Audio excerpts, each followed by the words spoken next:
Welcome to Wanna Bet, the daily gambling game show that takes betting seriously, but not much else. Get our favorite plays on the totals, sides, props, exotics, and futures to jump on now. So let's get it started with Jason and Ben. Let's get it started with Jason and Ben. Let's get it started with Jason and Ben. Something custom can concept about concept felino. Let's get it started with Jason and Ben. Let's get it started with Jason. Hey, let's get started with Jason and Ben. I'm Jason. That's Ben. This is Wanna Bet. We appreciate you guys tuning in. As always, we love doing the show. We love handicapping these games and betting on these games. And we especially love it when we win. And we do a lot of that around here. If you're new to the show, our format's pretty simple. First, second, third down, our three favorite plays that we have made since we last convened around noon yesterday. Fourth and long is really fourth and short. We continue to do a really good job drilling down on some ways to get you paid in these games before we get to halftime. A lot of times before we get to the end of the first quarter. So we've got some plays there. Overtime. We continue to attack this Thursday night football game. And really, frankly, we have been since Monday with some calculated sort of nuanced parlays that, we think we can string together within reason and make some money, but not go crazy putting 8 legs together like these morons from these sports books. Beltway Ben, as always, we are completely transparent here. How'd it go last night? There you go. I didn't have a whole lot of live stuff last night. There were more lines I wanted to jump. We did well in the first 3 markets, though. We had a hit in the first 3 over on the Super Discord, which you see there. That QR code gets you access to all of our picks and our buddy Eric Casillas and others in real time. Hit a first 3 under. My guy Andrew Abbott bounced back. It was good to see that. But again, a lot of the plays we've been making lately are to get you football bets that you won't be able to get when we get closer to kickoff for these guys. Corbin Carroll, that was tough. All he wanted to do yesterday was walk. Beltway, Ben. Yeah, we did go 1 and 2 because we did tail you on that Giants first 3 over. But yes, I mean, unbelievable. There's no way to say it. He comes up in a number of spots, walks twice, doesn't score because nobody behind him can hit well or showed up really. He gets to second base, gets in scoring position. One of the times he gets picked off, another time, and then his final at bat in the 9th inning comes up, hits a seed that I think's over the second baseman for probably an extra base hit. And it turns out to be, when they flip the camera, second baseman standing there, an easy line out for him. So Taj Bradley got us to 5 Ks pretty quickly. Corbin Carroll just couldn't come through. And 1+ hit run RBI is pretty brutal. So, not a good day. Hasn't been a good past few days for us. But I'm pretty confident we'll bounce out of it. We get into these little ruts sometimes. We'll figure it out, especially with NFL going on now. Yes. Yes, indeed. So let's get it started.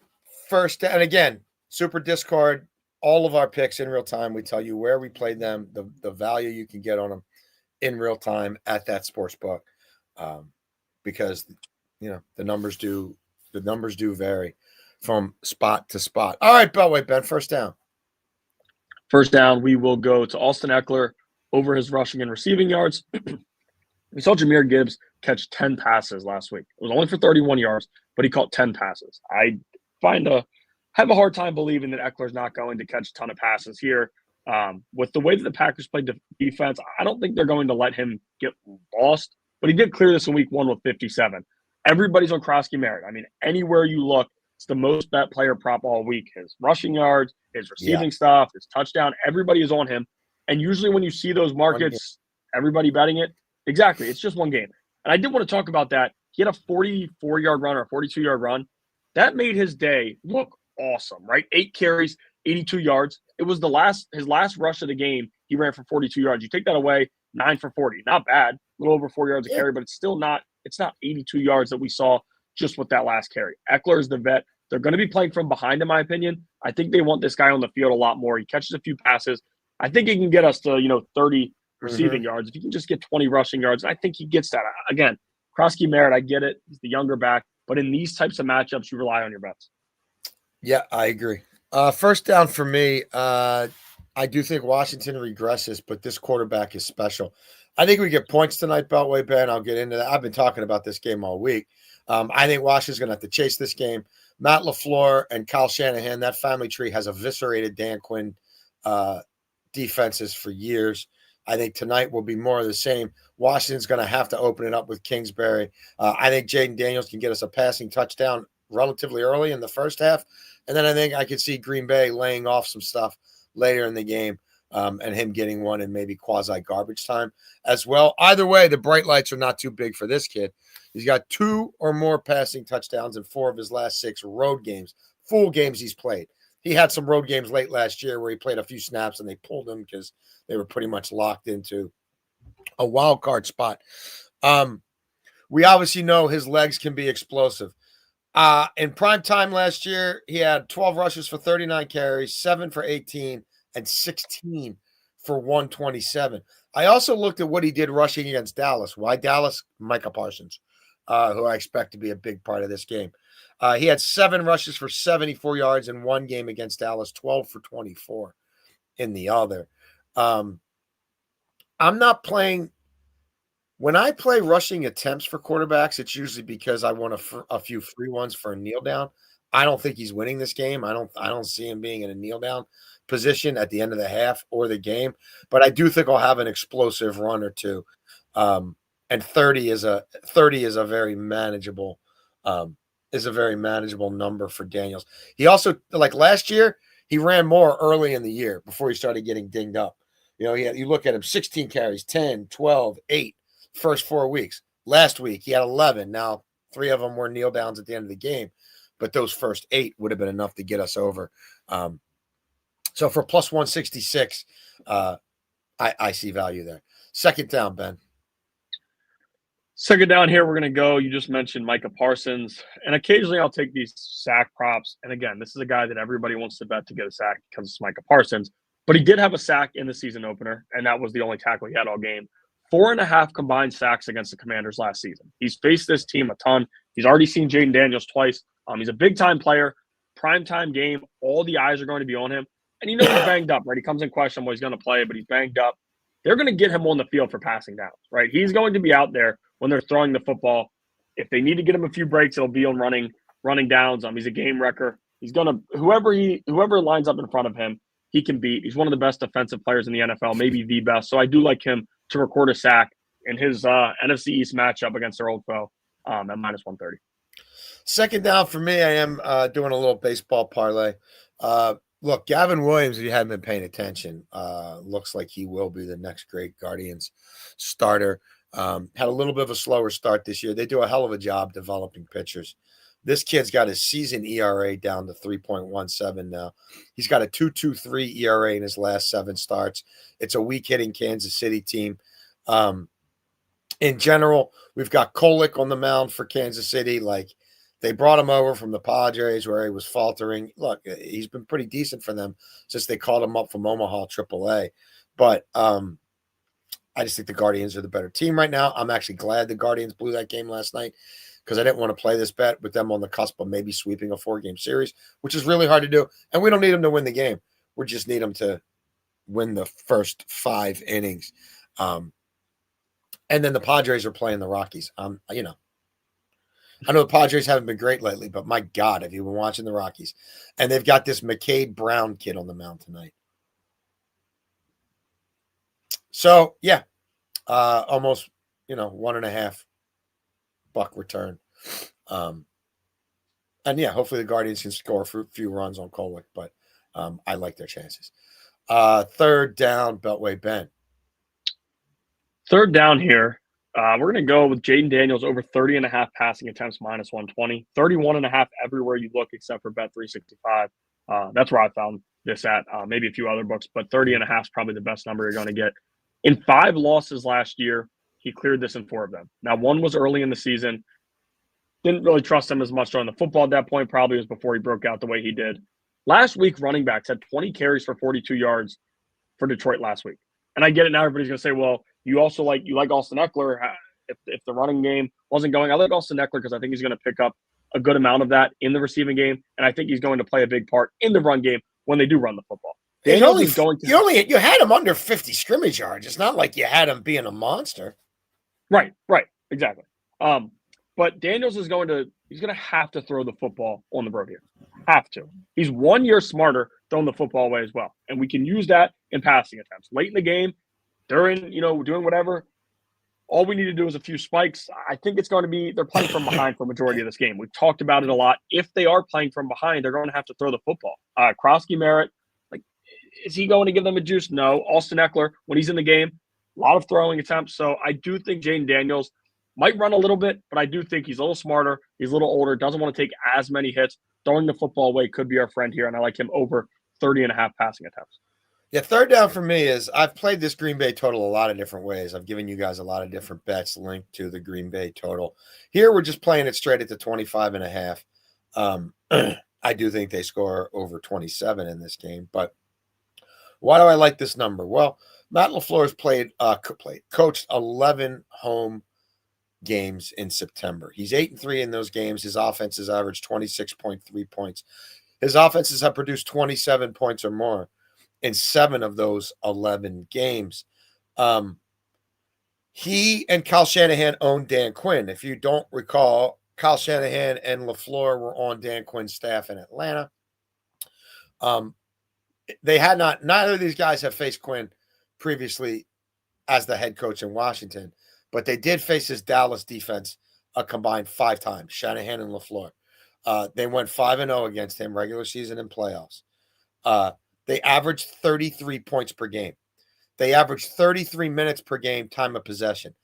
The quarterbacks for LaFleur and Shanahan in those games had a 123.4 rating.